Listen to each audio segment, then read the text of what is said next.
Great. Well, I'd like to welcome everyone to our series of virtual door knocks on behalf of AmChams of Asia Pacific. I'm Steve Okun, the chair, and today we're really pleased that Ryan and Bonnie have chosen AmChams of Asia Pacific to be the book launch in Asia for their new book on US-Taiwan Relations. So Ryan, if you could do a quick intro of yourself, and then to answer the question of why you found it was necessary to write this book now. Well, Steve, first of all, thank you for giving us this opportunity to interact with this community and really to give us an opportunity to hear from this community. We are in Washington, and so it's really valuable to have this experience. To answer your question, Steve, we wrote the book basically because we got together, Bonnie, Richard, and I got together in the spring of 2021. At this time, Admiral Davidson had come out and said that war is coming perhaps within the next 6 years. 2027 could be the new deadline for conflict. And we felt like that was a problematic posture for the United States to take. We sort of put our shoulders into writing an op-ed that explained why that this would be doing some of Beijing's work for it to project anxiety and insecurity about a hypothetical future date without a lot of evidence to back it up. And we found that op-eds that don't talk about mushroom clouds or catastrophic destruction don't have as much attraction as ones that try to make the case that sensibility, cool-headedness, pragmatism, and rigor of analysis are important for understanding and interpreting and managing issues related to Taiwan.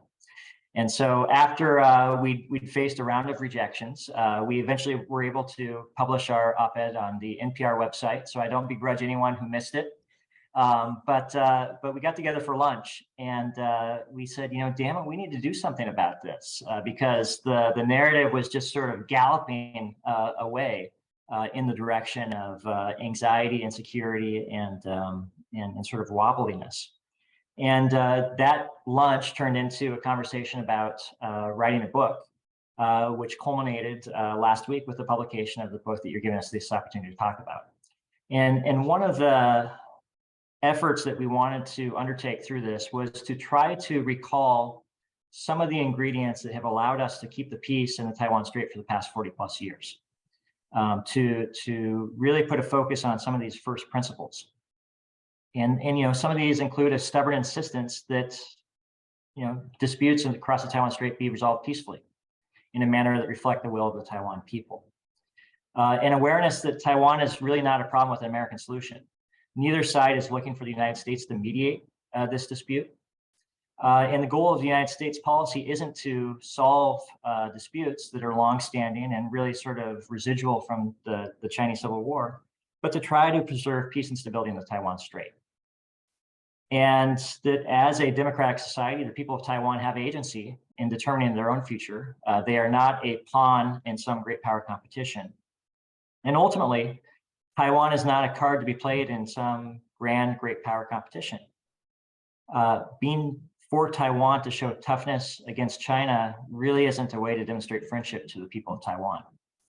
And so if our book achieves nothing other than sort of invoking and reminding people of some of these first principles that have allowed us to preserve the peace for 40 plus years, then I think that it will been judged a worthwhile exercise. And so, Ryan, let me just say, I remember when you and I had co-authored a op-ed that we submitted to a daily newspaper here in Singapore, and that got rejected. So now I figured it must have been me, but now I know it must have been you. So thanks for sharing that part of the story with us, and seriously, thanks for sharing how adding this pragmatism and realism to the debate, and it's certainly something that we know out here is very much needed. And Bonnie, and I think Ryan told me this is the first joint event you've done together since you've written the book. So welcome to the AmChams of Asia Pacific. Bonnie's the managing director of the Indo-Pacific program at the German Marshall Fund, and a senior advisor at Beacon Global Strategies. And so would like to now ask you, how did the US-Taiwan relationship arrive at this current point? Well, thanks, Steve, for having both of us. And of course, you've asked really a question about the history and evolution of the US-Taiwan relationship. You haven't mentioned our third author, who is Richard Bush, who is not here with us this evening, but wrote the history.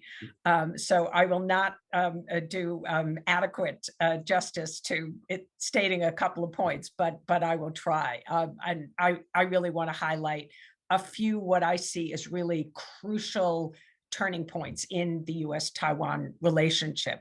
I mean, 1979, the breaking of the diplomatic ties, the abrogation of our mutual defense treaty, which really caught Taiwan by surprise. There was really not adequate consultation. And I think that created a legacy of mistrust in Taiwan, which is very rarely talked about.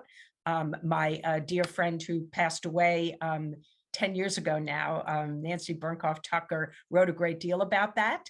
But it's a part of the US-Taiwan relationship that isn't really very well known. But then in 1979, of course, we passed the Taiwan Relations Act, and that's really stood the test of time. It remains the framework for US policy toward Taiwan today. The transition to Taiwan's democracy, which began in the late 1980s, I think was a really important factor.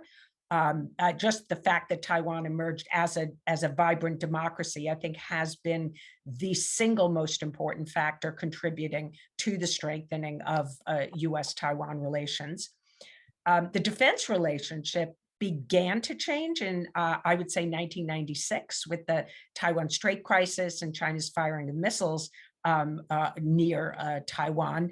And we began the Monterey talks. That was the time that we really just started to talk seriously with Taiwan about its defense needs rather than just receiving lists of arms requests. But that trajectory has really continued in the last few years. We have seen a real strengthening of that defense relationship, which has been driven, of course, by the military buildup of China, concern about the possibility of a Chinese invasion, the fact that the US military is not confident that it would be able to really come to Taiwan's defense very quickly. We would, if we put our military assets anywhere within this missile envelope of China's anti-access area denial capabilities, we will put our not only our ships and aircraft, but of course our military personnel at risk. And so there has been a really significant uptick in urgency to get Taiwan to purchase the right weapons, and the United States has now enhanced training in Taiwan as well. So, the growing PRC threat to Taiwan requires enhanced diplomatic engagement, more coordination, and that has really led now, I think, to further bolstering of the US-Taiwan relationship. So very rich history. We could, of course, go all the way back, but I figured I'd just start at 79. I'll stop there. And so, Ron, I ask you, since 79 till now, right, the cross-strait status quo, you write, has been mutually unsatisfying to all three sides, as Bonnie indicated, to the US, to China, and Taiwan, but it's worked, right? So why has it worked? Well, Steve, I'd like to take that in two bites. The first is why is it mutually unsatisfying? And then the second is why has it worked? The reason why it's mutually unsatisfying is that China has not achieved its objective. China wants to unify Taiwan with the mainland, but they also have avoided their nightmare, which is Taiwan's permanent separation or independence. Taiwan has not been able to achieve greater formal recognition of its role in the international system, but it has been able to grow its economy, to consolidate its democratic processes, to establish sort of its own autonomy, and to gain dignity and respect on the world stage. And at the same time, the United States has had to maintain a formidable military presence in the Western Pacific, as Bonnie just described, to try to deter conflict. But we also have been able to develop rich unofficial relations with the people of Taiwan and to benefit materially from China's economic ascent. And so none of the three parties have achieved their maximal goals, but they have all been able to avoid their worst case outcomes. And the reason why it's worked is because all three sides have operated with a pretty keen understanding, with a few small exceptions, of each other's core requirements, and they have largely refrained from violating them. So this mutual recognition of each side's minimum requirements really is at the core of the status quo that's been sustained for the past 40 plus years. And it's a question that many people are asking whether it will be able to be sustained going forward. Okay, Bonnie, Ryan just asked my question, Bonnie. Should we be concerned that the status quo is no longer going to be maintained going forward? Well, that is one possible outcome. We should, of course, acknowledge the fact that the status quo is really not static anyway. It has been evolving over time. And Taiwan's definition of the status quo is different than that of China's and that of the United States. But I think the premise of our book, all three of us believe that the right policies, particularly by the United States and Taiwan, because we certainly have no control over Beijing's policies, but wise policies by leaders in Taiwan and the United States, we believe can preserve the status quo. I have written elsewhere at length and in an article in Foreign Affairs that I co-authored with Tom Christensen, Andy Nathan, and a few other people, that what is necessary is a policy by the United States that is based on credible threats and credible assurances, because effective deterrence requires both. So we have to have the credible threat, the ability to defend Taiwan militarily, but also we have to assure Beijing, and be able to credibly do so, that if they do not use force, if they do not essentially cross our red lines, that we will not support Taiwan independence, that we will not resurrect the mutual defense treaty, essentially, with Taiwan. I think that's what China's red lines really are. So Beijing, of course, has always wanted to change the status quo in which Taiwan is not under its rule, but Xi Jinping knows that the cost of taking Taiwan by force could be very high. I believe that we have to pursue policies that will increase his perception of the cost, that it will be too high, so that every day Xi Jinping wakes up, he will say, today is not the day, I'm going to go and try and take Taiwan.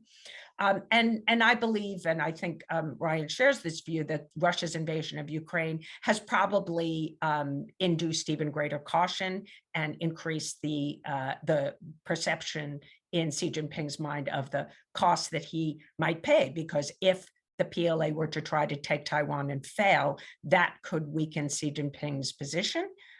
It could potentially undermine the legitimacy of the Chinese Communist Party. So there are people who think that this is unification is a legacy issue for Xi Jinping. I think that the jury is still out on that question.